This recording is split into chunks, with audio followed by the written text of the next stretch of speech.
Hello, welcome to the webinar, Passkeys in a Zero Trust World, Blessing or Curse. My name is Alejandro Leal, I'm a research analyst at Copinger Co. And today I have here with me Andrew Privy.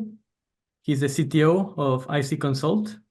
He will be talking about this topic with me, and at the end, we'll be having some nice conversation.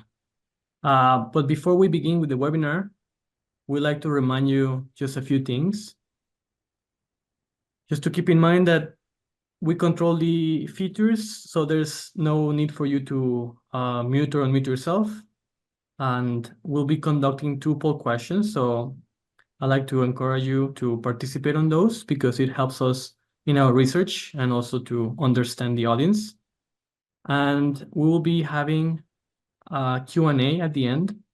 So anytime during the webinar, feel free to enter a question by using the C-Event control panel. And in the coming days, we're going to make available the recording as well as the slides that Andrew and I used in the webinar. So just to set the stage, I will be providing an introduction of the topic, the role of passkeys in Zero Trust. It will be a bit general, and then Andrew will take over, and he's going to be exploring this in more detail. And as I said, at the end, we'll be having some time for Q&A, and Andrew and I will be having a conversation based on the questions. Okay, so the first poll question. So the question is, which of the following cybersecurity measures do you believe will be prioritized by businesses in the coming year? Of course, there are probably more answers to this, but here we have 4 options. And we'd like to know, in your opinion, which one do you think should be a priority? So here's a motivational quote on passkeys. I took this from my leadership compass on passwordless authentication. This year, I published 2 reports on the topic. One report was focused on the use of passwordless in the enterprise, and the other report focused on passwordless in the consumer space. And the quote is, the use of passkeys is likely to contribute to the widespread adoption of a passwordless future. And as a consequence, we'll see the transition to phishing-resistant forms of authentication, which will continue to gain momentum. However, as we know, there are some misconceptions regarding passkeys, and I'm sure that many of you here in the audience would like to hear more about passkeys. So that's always a good sign that people want to get more information on this. So just to start, so we hear about Zero Trust all the time, and the question is, what is Zero Trust? And many vendors, they use it a lot. Some people could say that it could be like a buzzword, but in reality, Zero Trust, it's not a product or a particular solution. It's a strategy. It's a journey, you could say. And it's not an IT modernization project. So it's not about getting the latest solution or the next generation VPN, but it's about reusing existing tools and redesigning your processes and policies instead. And there's more than one way. As I said, it's a strategic goal. So each organization has different needs and requirements, and it really depends on them and how they plan to achieve Zero Trust. Here's some tenets, the main principles of Zero Trust. So as I said, it's not a technology, but it's a shift in our security mindset. And as we know, traditional security tools have put an emphasis in the early days on defending the perimeter, but Zero Trust assumes that breaches can be prevented by verifying each request. So this means that whether an access request comes from inside or outside the organization, outside the network, it needs to be verified. So for example, if an attacker breaches the network perimeter, the damage they can do is limited because they still need to authenticate and authorize each step within the environment. So here we have these 7 principles. So all decisions are per resource, all communication is secured. We must follow the least privilege access principle, policy-based access, integrity and security of assets, strong authentication, and context and metadata. So now that we have the backdrop of zero trust, now let's take a look at what we hear on the news. So it's not surprise that we are constantly getting information on the latest attacks, on compromised credentials, on data breaches. We hear it often, especially during this year. It was a year of a lot of elections in the world, and there were reports that some of these voting systems, the systems that register votes, were breached. The latest happened in the US earlier this month when they discovered that one of these systems, the password was used to breach because one of these counties had a picture online that showed the password to the system. I don't think there was any breach or any information that was leaked, but that just shows that passwords still and unfortunately will remain in the news. So based on my latest research on passwordless, we can see that there's a demand, there's competition. Many established players are competing with smaller but innovative vendors. We see developments in regulations in the US and Europe. We see technical advancements like the introduction of passkeys, which is the topic of today's conversation, which are probably going to be driving the momentum of passwordless.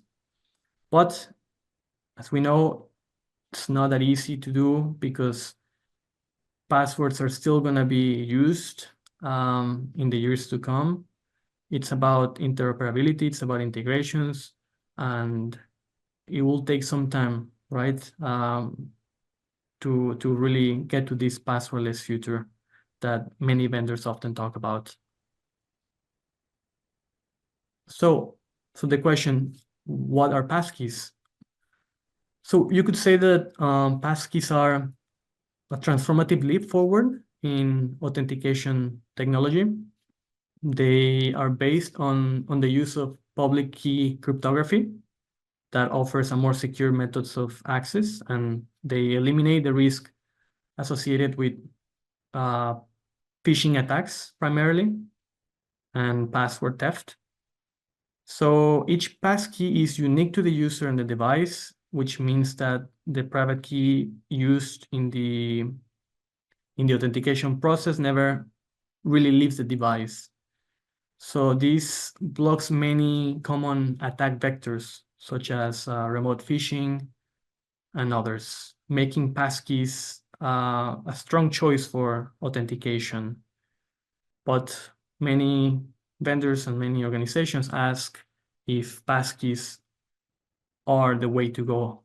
And well, that really depends on each organization and the context, right?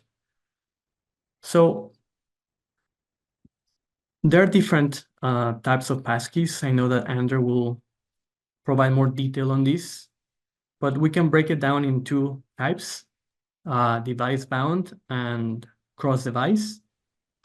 So device-bound passkeys are stored in a single device, which means that if the user loses the device, it would lose the access. And if we look at cross-device passkeys, on the other hand, it allows users to authenticate across various devices. which increases the flexibility and it improves the user experience without really sacrificing security. But we need to understand that there are differences in the implementation of passkeys in the enterprise and the consumer space. I'll talk about it in my next slide, but also when it comes to the use of device-bound and cross-device, it really depends on the context that we're talking about, and it can also be more challenging depending on the context. So if we look at the enterprise versus consumer, in enterprise environments, the integration of passkeys can help, I guess, streamline access management and reduce the load on IT, but it also has some challenges when it comes to how organizations see the use of passkeys. You could argue that passkeys work better in the consumer space because they provide a more seamless user experience by eliminating the need for passwords. So each setting requires, let's say, a tailored approach to integrate passkeys. Andrea and I will talk about it during the Q&A, but it's important to keep in mind that there are different expectations for users depending if they are from the enterprise world or from the consumer world. So here are some challenges. So as I said, the benefits are clear. Passkeys can be easy to use and they are phishing resistant, but the adoption can be more tricky. So compatibility may arise with legacy systems that were designed around traditional authentication methods. So that's also a challenge that many enterprises face. So if they are still relying on legacy systems that do not support the use of passkeys, then it's very difficult for them to transition. So that would require enterprises to have a, let's say, a more cautious and slow transition by first modernizing their systems and applications and then transitioning to the use of passkeys. So compatibility is one, but also ensuring interoperability across various platforms is also essential. So adopting standards can help achieve this, standards such as 502. So another challenge could also be redesigning the account recovery process. So that's a topic of conversation that I have and I've mentioned before in previous webinars that when I talk to passwordless vendors, I often ask about their account recovery methods, and many of them are still offering username, password, SMS codes, one-time passcodes, etc. And I like to get their opinion on how they plan to move to a passwordless future, because if we keep offering these methods that are not the most secure to the customers, then it will take more time. But as I tell the vendors, it's easy for me to say that because I'm sort of an analyst. I'm not dealing directly with customers. But if you're a vendor, then it's probably more difficult because you have to understand your customer and help them transition. And some of them are still used to weak authentication methods. So education is crucial here to help them make this transition, and by informing them about the latest technological developments. So here we have the second poll question, which is, in the next year, 2025, where will your organization focus its cybersecurity investment? In identity and access management solutions, threat detection and security analysis, cloud security, or the skills of your workforce? And that's all from my side. I will just share with you some information on Coping Your Goal. Here we have the KC Open Select. So if you're struggling to find the solution that your organization needs, you can go to our website and check this case open select to help you select the solution that best meets your requirements. We also have a new membership program, so make sure to go there and check the latest. And here you can find more information on our research. We have plenty of material that cover the passwordless space as well as passkeys and some trends and predictions for next year. And here you can see that we also do some events. We'll have this Cyber Evolution event next month in a couple of weeks, and identity security will be one of the main topics. So that's all from my side. Thank you. I know Andrea will go more deep into Passkeys. So Andrea, the floor is yours now. And let me just stop sharing. Alejandro, thank you very much for that excellent introduction to the topic of passkeys and the topic of zero trust. Before we zoom into the topic, a few words about IC Consult. So IC Consult is a system integrator, a consulting company, and a managed service provider for all topics related to identities and cybersecurity. We are acting globally, having offices in Europe, North America, Asia. We are vendor independent, but working together with important vendors in this segment. And yeah, my role as a CTO is to make sure we have the right portfolio when it comes to software vendors, that we are aware of all the trends in the market and helping our clients during the implementation of leading edge technology around digital identities and cybersecurity. So one very important driver that you should have in mind when thinking about getting rid of the password, what is the mission of passkey, is the vulnerability of your users when it comes to spear phishing. Generative AI is really improving our efficiency. And depending on the tasks, the gain of efficiency is different. Unfortunately, the efficiency gain when it comes to spear phishing is tremendous. It's an efficiency gain of 95%. Why is that the case? Because spear phishing today for an attacker is time consuming. The success rate is very high because we are not talking about mass mailing. No, it's a single mail or single message to one user, providing a lot of contextual information, making it absolutely valid from end user's perspective. And based on that, the success rate for the threat actor is very high. We're talking about 60%, something like that. So the user is entering a credential, downloading a malware, these kind of activities. It really put your IT at higher risk. And by leveraging the information in social networks via large language models, to frame a context around that, this is really something GenAI can support the attacker very well with. So that's the reason why we are here together and talking about passkey. What is passkey from an architectural point of view?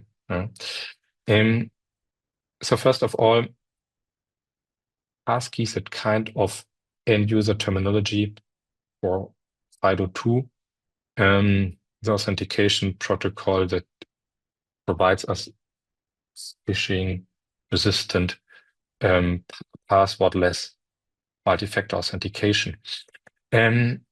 So if you look to the architecture, we have two elements in FIDO2. One is the CTAP protocol. That is a protocol that standardizes everything related to the browser operating system and the device storing the keys, especially the private key. This can be the TPM of your notebook. It can be a USB token or an a card with an NFC interface. This is the one part.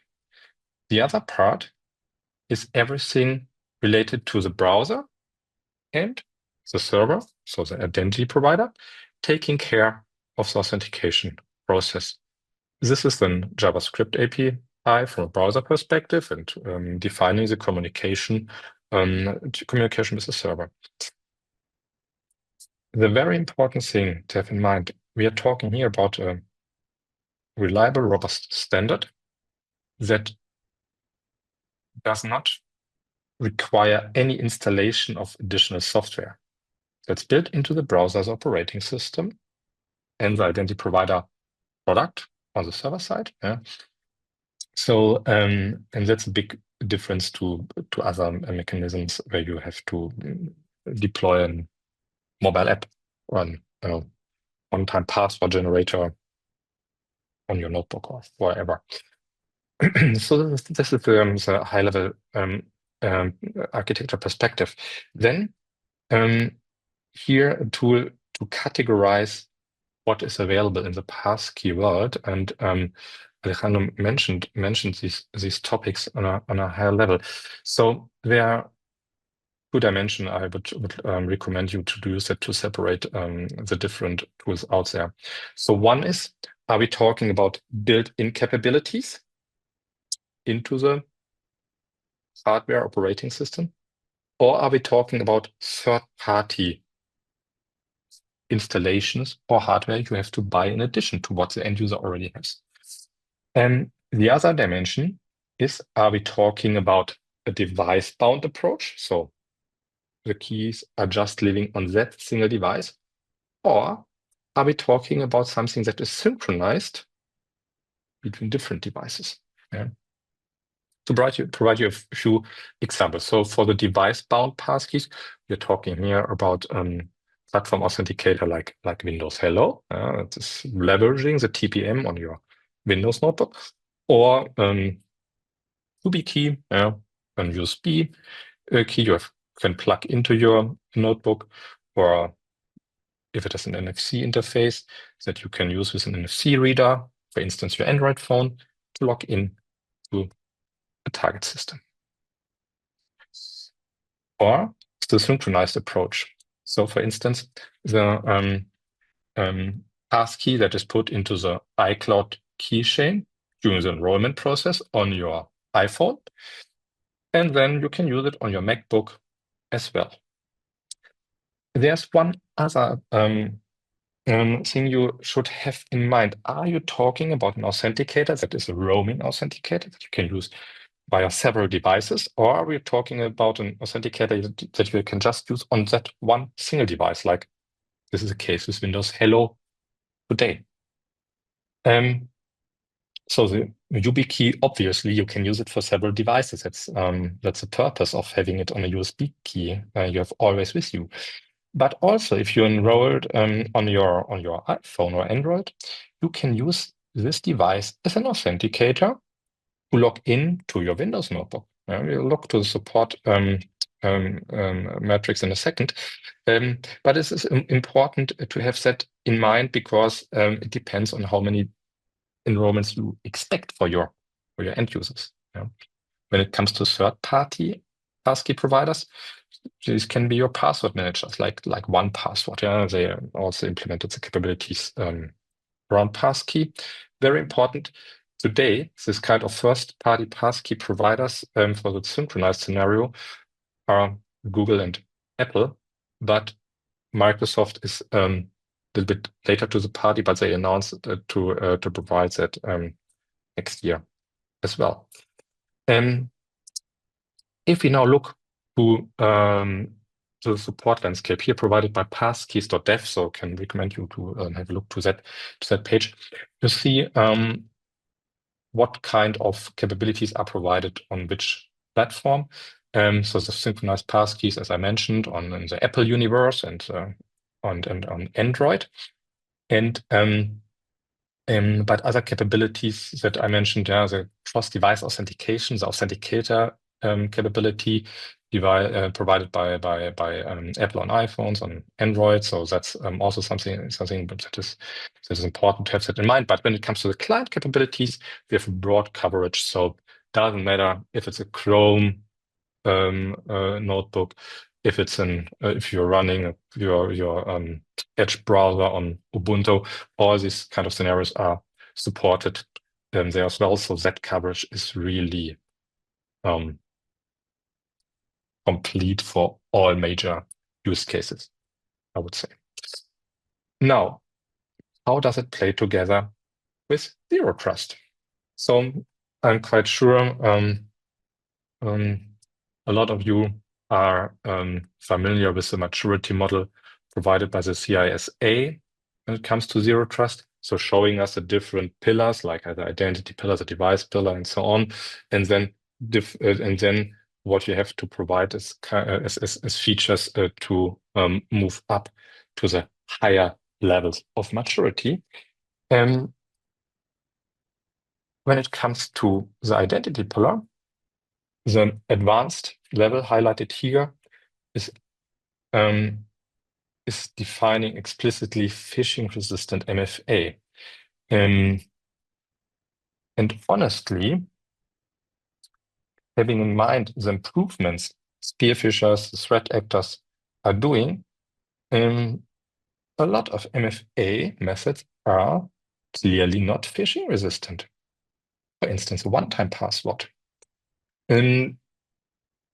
It's not very complicated for spear phisher to convince the victim to enter a fresh one-time password on the faked login page, and then you have a credential that is just valid for a short period of time. Doesn't matter because it's good enough to get into your IT infrastructure, and then moving on from there. What's about a mobile app and push notifications? Unfortunately, there's evidence out there in which push notifications were used for phishing for phishing attacks successfully. Even if you have things like number matching enabled, it's just about convincing the victim that he should now perform that operation, and then it's a human decision if this is a valid request or not. And this is a huge difference when it comes to passkey, because in passkey, it's not a human decision if the credential should be provided or not, because it's bound to that domain that it has issued the credentials. So that's the difference compared to the push notification approach, to the one-time password generator, and so on. So there are not too many options out there that are really phishing resistant. Therefore, passkey and Zero Trust makes a lot of sense together. So why did not all of you already enroll passkey into your organization? If it's such a great tool. Often we are requested to help our clients to assess the maturity when it comes to Zero Trust. And I would like to share here one part of the frameworks we are using for that, to go through the different pillars and provide a rich understanding of not what capabilities are in the organization, but to which degree are they really leveraged for these different passes the user might have. So first of all, when it comes to passkey, we are typically talking about authentication assurance level 2 or even 3. And then we have different types of identities. Yeah. And of course, you have your workers, maybe on the office, maybe in production sites, but also a couple of external users that might be important, different levels of authentication assurance, and different device types. Some of these device types are under your control, others are not. And different mechanisms to protect these devices. One very crucial or one very important question is always, if we give passkeys to our user, do we still need the password to log into the device? No, there are options to use passkeys also to log into the device, but there are challenges related to that. We will talk about these challenges in a second.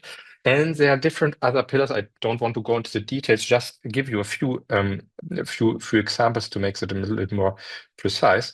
What is about the database that might be accessed via ODBC from an end user's device where that client application is running through a VPN that has been opened before? For which of these steps can I really apply passkey? Yeah. Is it playing together with ODBC? Is it playing together with Kerberos? Can I use it to open the VPN connection, maybe in an embedded browser component? Unfortunately, these are areas in which it is getting very, very challenging with passkey. So let's go through that a little bit. So VPN clients, unfortunately, these kinds of VPN clients with embedded browser components are out there, and passkey and an embedded browser component is not playing together very well. In other words, if on a slide before I was telling you all browsers are supporting passkeys, that is not true for all these kind of embedded browsers. Yeah. Might be, might be not. If you can jump into the operating system browser for that kind of activity, great. If not, that might be a blocker for you. Be aware of these kind of things before. And then we have thin clients. Yeah. I mentioned the passkey support on Ubuntu Linux, but what is about the very hardened thin client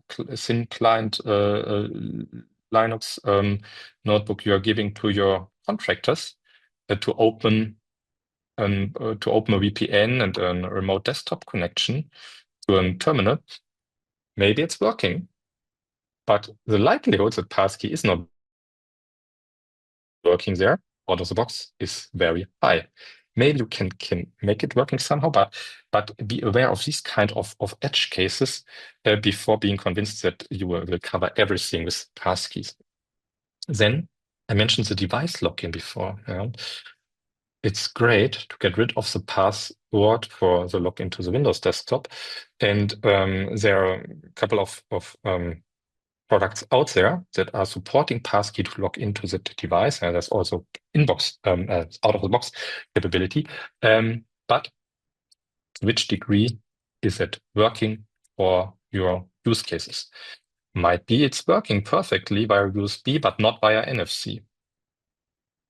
And if you're on a production site, a couple of persons are accessing the hardware, where you want to have an easy, convenient, contactless login process, that might be a blocker. Or there are limitations. Different users are using the device, and maybe the out-of-the-box functionality is limited with 10 passkeys already, and then it's not possible to enroll further passkeys. So these are the kind of cases you have to look at before starting an enrollment at large scale. Then, from a regulatory perspective, how strong is a passkey? Is it really a two-factor? Something I have combined with something I know, or maybe biometrics. Is it true for one password? Is it true for Dashlane? What is if the next third-party passkey provider comes out? How does a reset process looks like for that provider? So that's a question you have to answer, and that's sometimes not easy to answer because it's a dynamic area. And then we have the token management challenge. For the consumer scenario, it is more or less clear. I can go to a shop, buy a hardware token, or use my iPhone to enroll the passkeys, and I'm in control of that. But if you as a company are providing pass token to your end user, you want to manage that and be aware of to whom did you issue a token. I might have to be able to revoke a passkey issue because your USB key has been lost. So that kind of token management topic comes up, and there's a couple of providers are really focusing just on the consumer segments. They are not working very well in the enterprise segment at the same time. And then there's this end user support topic. Something is not working with authentication process. Okay, what was a passkey authenticator used for your enrollment? Was it your MacBook, built-in capabilities, or the one password, or did you use a USB token? So you have to be aware of what was happening. And the AA with gives you that kind of insight, so you should be aware of that. And by the way, passkeydeveloper.github.io is providing a list in addition to the metadata provided by the FIDO Alliance, and helps you that helps you to get an understanding what your end user was using for the enrollment. And then it helps you to provide the support. Of course, in a control scenario, you can also decide what are authenticators you want support and what authenticators you don't accept, to get rid of the challenge mentioned before, with the question of, is it really multi-factor authentication or not? Oh, my closing note on that, even if there are a couple of challenges out there I mentioned, the bottom line here really is passkey are from all perspectives superior to the password.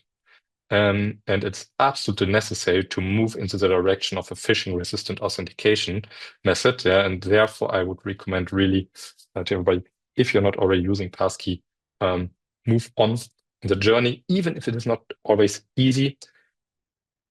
It's much better than dealing in the very, very near future with a tremendous increase of spear phishing that are then successful on your end users, and bringing threat actors deep into your IT landscape.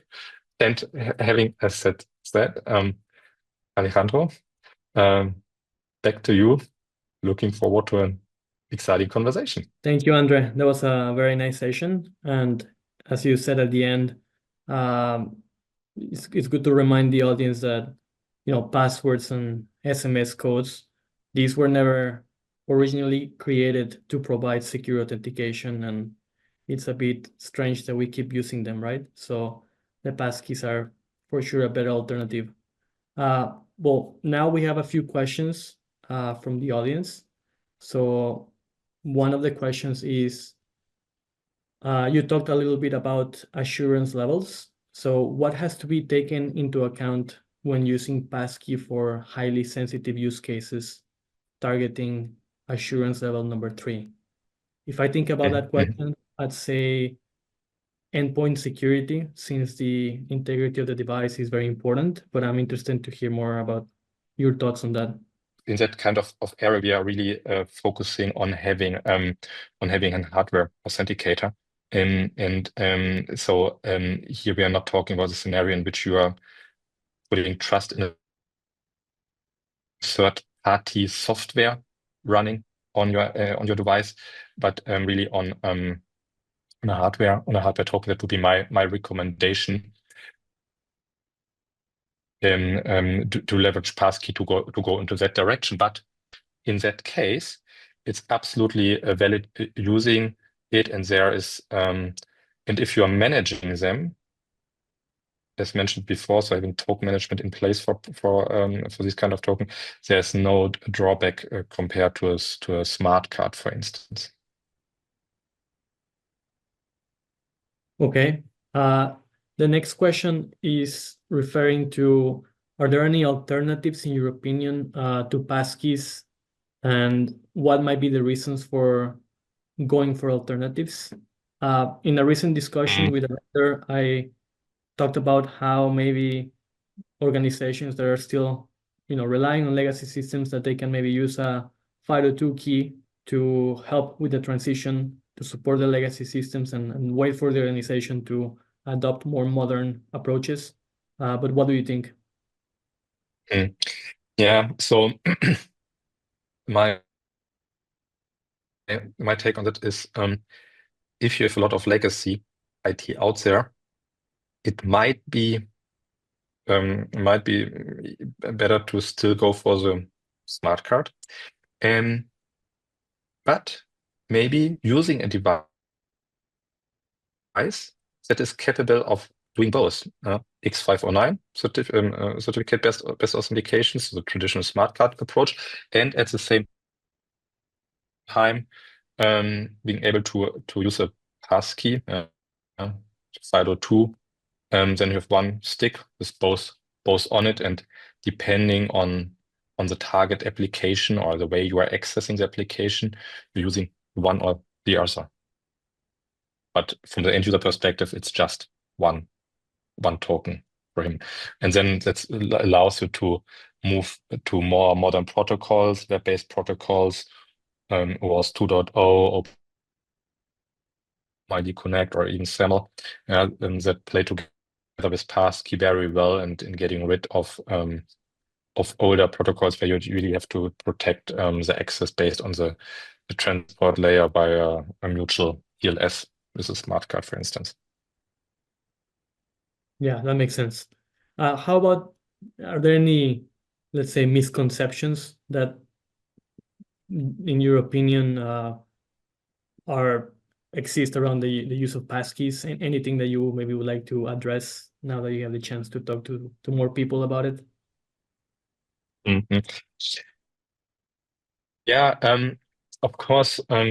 So one thing is really that the primary purpose of smart card is a little bit focused on the consumer world. For Passkey, is a little bit focused on the consumer world, and it makes a difference if you are talking about end consumer end users, or if you're talking about workforce. Yeah, so and that sometimes makes it a little bit complicated. So we have very good established approaches around the management of certificates that we use on smart cards with registration authority, ways to issuing, provide information about revoking it, and so on. Of course, a lot of complexity. And Passkey, on the other side, very, very simple, but maybe a little bit too simple today for that enterprise use case scenarios. Yeah? So that's something that, however, from my point of view, it is just important to spend enough time about thinking about these kind of management aspects around passkeys before before enrolling it and then understanding at a later stage, oh, there's something missing. And that's something where I would recommend taking that aspect very serious. Again, not doing it, but being aware of kind of specialty compared to other mechanisms out there for many years. It's still quite new, quite done right. Yeah, right.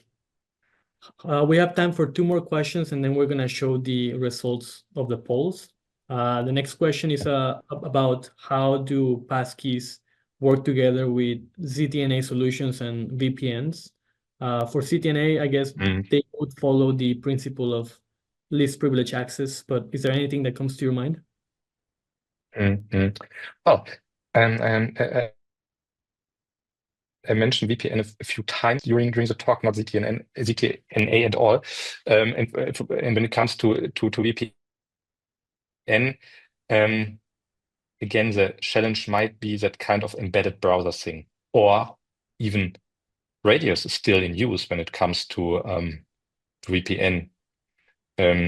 Very often. And of course, that's something where you have to modernize the approach for the VPN authentication, and really moving into the direction of using browser-based approach. And when it comes to Passkey, I would really recommend using an approach in which you jump into the operating system browser, not using an embedded browser. Otherwise, it's challenging. So ZTNA solutions, on the other hand, are very modern, supporting supporting protocols like OpenID Connect, like SAML2, and they play together very well with Passkey. So I'm not aware of any challenges that we had with ZTNA and Passkey in combination. I think that's much better. Absolutely. Okay, for the last question, maybe you can share with us some, let's say, practical challenges that you've seen when you talk to people when it comes to deploying passkeys across multiple devices. You briefly touched upon this, but I'll be interested to hear more on that. I think it's a question about providing some precise examples there. So, for instance, Windows credential provider. The idea getting rid of the password for the login to your desktop is a kind of critical element, because it's often the Active Directory, in nearly all situations, the Active Directory password. And we know that this is something the attacker is always looking for, right? Getting the Active Directory password, moving on into the domain controller and so on.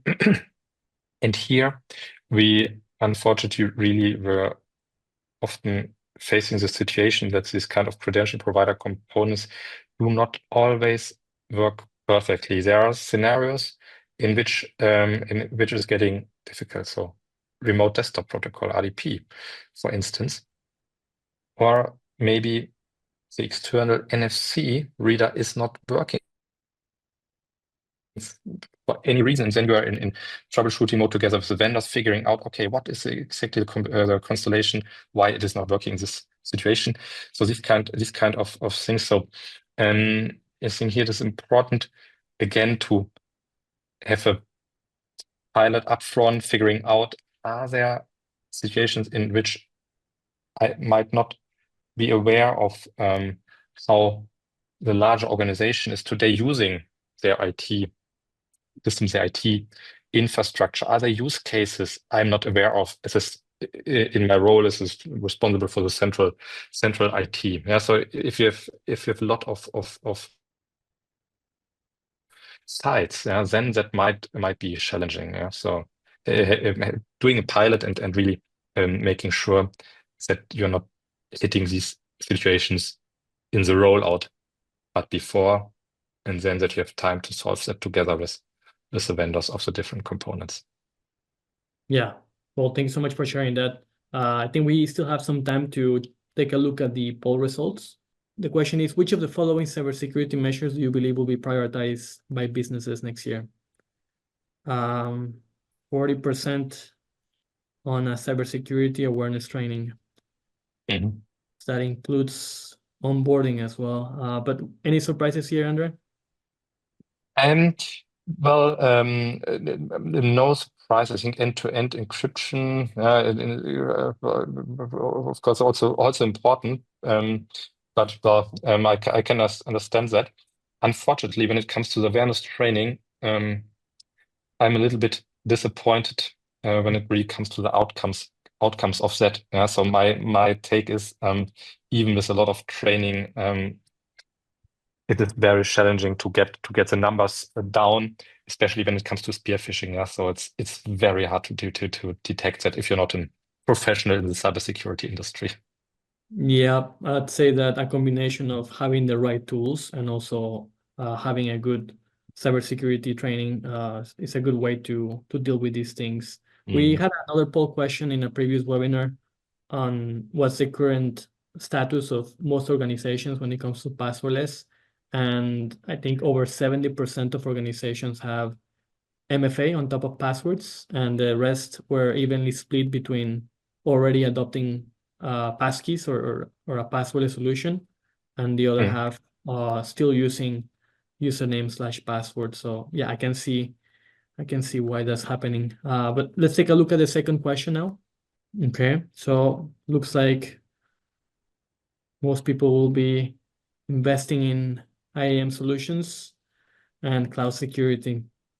It's interesting to see this though, because we also see the ITDR space. So I think it would be nice to see maybe some investment when it comes to also some threat detection. But what do you think? Yes, absolutely. So first of all, I think it's always good to invest into identity access management. Yeah, it's a kind of foundation when it comes to zero trust, yeah, without having your identities perfectly under control and authentication and least privilege and these kind of paradigms implemented, then everything else is not really brings a strong value. So that makes a lot of sense, and I see that also as a kind of a precondition before investing more into that kind of analysis part. But at the end of the day, doesn't matter how strong we build the prevention layer, Yeah. the question of time. One day, someone will be able to bypass it, getting through, and then it's a question: how fast are you able to detect it? Are we talking about minutes or something like that, and then you're able to detect it and stop it, or are you understanding it after he really compromised everything, the backups, is running the ransomware or whatever, um, or is hurting you a bit over a long period of time again and again. So I think that's a kind of question. So I think it's an important investment as well. Yeah. But anyhow, if the resources are limited, the question is there, what is an area I take care of first, right? Yeah. That's right. Well, I think that's all for today. Thank you so much, Andrew, for joining us today and for sharing your insights and experiences. And thank you, everyone from the audience. Hanwe, Thank you. thank Bye. you thank you very much for having me, and thank you for taking care in that discussion today. Bye.